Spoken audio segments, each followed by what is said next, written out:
और एक और बड़ी खबर आपको बता दें, ये बड़ी खबर पाकिस्तान को लेकर है। पाकिस्तान पर भारत की बड़ी डिजिटल स्ट्राइक देखने को मिली है। दुष्प्रचार करने वाले पाकिस्तान के 20 यूट्यूब चैनल्स को ब्लॉक किया गया है। अफवाह फैलाने वाली 2 समाचार वेबसाइट्स को भी ब्लॉक किया गया है। भारत सरकार ने यूट्यूब को लिखित तौर पर जारी किया आदेश। पाकिस्तान के भारत विरोधी एजेंडे पर सरकार पूरी तरह से सख्त है और अब ये भारत सरकार की तरफ से जो लिखित में शिकायत की गई थी यूट्यूब को, और इसके बाद अब पाकिस्तान के ये यूट्यूब चैनल्स हैं उनको ब्लॉक करने का फैसला किया गया। एंटी इंडिया कंटेंट के माध्यम से जो एक प्रयास कुछ वेबसाइट्स और पोर्टल्स के माध्यम से किया जा रहा है, उसके खिलाफ कार्रवाई की गई है। नया पाकिस्तान ग्रुप हो, इसके माध्यम से चलने वाले लगभग 15 यूट्यूब चैनल्स हों या 5 अन्य यूट्यूब चैनल्स हों, 2 वेब पोर्टल्स हों जो कानून के अनुसार उनका उल्लंघन भी कर रहे थे, तो आईटी रूल्स के अंतर्गत उनके खिलाफ कार्रवाई भी की गई है। तो आप सुन रहे थे यहाँ पर केंद्रीय मंत्री अनुराग ठाकुर को कि किस तरह से एक डिजिटल स्ट्राइक हुई है पाकिस्तान के ऊपर। त्रिपाठी साहब, आप उस वक्त कुछ बोलना चाह रहे थे जब जावेद गफ्फारी कुछ बोल रहे थे, उसमें आप इस डिजिटल स्ट्राइक को भी जोड़िएगा। कितना बड़ा मैसेज है ये एंटी इंडिया एलिमेंट्स के लिए? मैं ये कहना चाह रहा था, जावेद गफ्फारी साहब से ये अर्ज करना चाह रहा था कि देखिए, अगर सवाल के जवाब में आपके पास अगर किसी सवाल का जवाब नहीं होता किसी के पास, तो वो उसके जवाब में सवाल करने लगता है। तो गफ्फारी साहब इस चीज़ से बचें जो वो अक्सर कर रहे थे।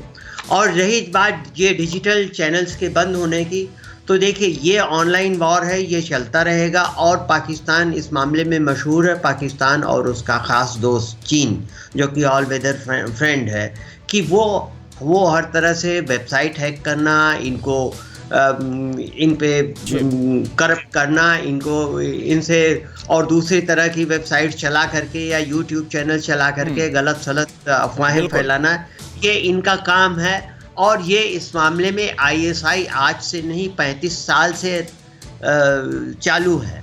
35 साल से टेलीविज़न चैनल्स वगैरह के थ्रू आईएसआई करती है, और जब यूट्यूब आया तो आईएसआई ने उसमें उसका अलग से एक पूरा विंग बना लिया है। ये मैं कहना चाह रहा हूं। बिल्कुल, और इसी पॉइंट के साथ जावेद गफ्फारी, आपके पास मैं आ रहा हूं, आपका रिएक्शन इससे बहुत जरूरी हो जाता है। इसलिए आप देखिए, अब इस फैसले के बाद, इस कार्रवाई, इस डिजिटल स्ट्राइक के बाद, क्योंकि भारत सरकार की तरफ से लिखित तौर पर दिया गया, यूट्यूब की तरफ से जो आपके जो 20 चैनल से जो पाकिस्तान की तरफ से ऑपरेट हो रहे थे, 2 जो समाचार वेबसाइट है, इन सबको ब्लॉक कर दिया गया है। यानी ये मान लिया गया है कि पाकिस्तान कैसे झूठ फैलाता है, प्रचार प्रसार पाकिस्तान करता है।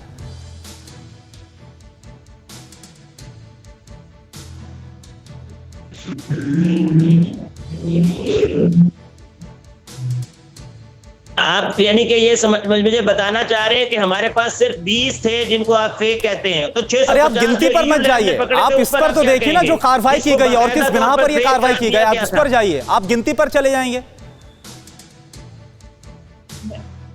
देखें ना, ऐसे ना किया करें ना। आप अपनी मर्जी का सब जवाब मेरे से क्यों लेने की कोशिश करते हैं? मेरा जो अपना दिल करेगा मैं वो बोलूंगा ना।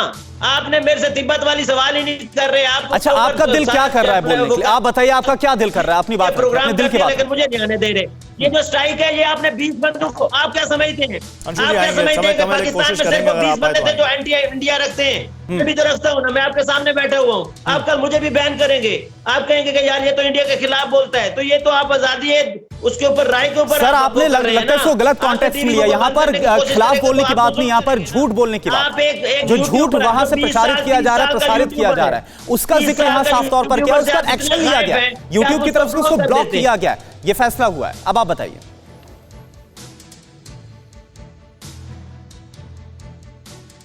फैसला तो आपने करवाया है ना, एप्लीकेशन तो आपने दी थी ना। इंडियन अगर उसके ऊपर क्रेडिट ले रहे हैं कि हमारी वजह से बंद हुआ है, तो आप ये देखें कि 30 साला नजम है, 30 साला कोई शकील है, 30 साला कोई जावेद है, आप उसके ऊपर कंट्रोल करना चाह रहे हैं ना। सर, बड़ी मासूमियत के साथ आप बोल रहे हैं कि आपने करवाया होगा, उसको किसी आधार पर ना ब्लॉक किया गया होगा, कार्रवाई उसकी जांच की होगी, उसके आधार पर किया गया होगा, प्रूफ होगा। ऐसे कैसे हो सकता है सर? हवा पूरी दुनिया की नजरें तो नहीं बंद कर सकते ना आप, सिर्फ इंडिया में बंद किया ना, पूरी दुनिया को तो वो मैसेज जाएगा। चलिए जावेद, बहुत शुक्रिया आपका वहां से जुड़ने के लिए। अंशु जी, आपका बहुत शुक्रिया। जेके त्रिपाठी जी, आपका बहुत शुक्रिया। समय खत्म हो चुका है। और मुझे लगता है कि दलीलें तो आपकी कभी खत्म नहीं होंगी कि कैसे यहाँ पर पाकिस्तान बिल्कुल पाक साफ है दुनिया में और वो कुछ करता ही नहीं है। कोरोना धर्म नहीं देखता, जात नहीं देखता, अमीर गरीब ऊंच नीच नहीं देखता। कोरोना सिर्फ मौका देखता है, लेकिन आप उसे मौका मत दीजिए। बस इतना कीजिए, जब कभी दफ्तर से बाजार से घर लौटिए तो इतना ख्याल जरूर रखिए कहीं आपके साथ कोरोना आपके घर तो नहीं जा रहा। भूलिए मत, कोरोना अभी जिंदा है।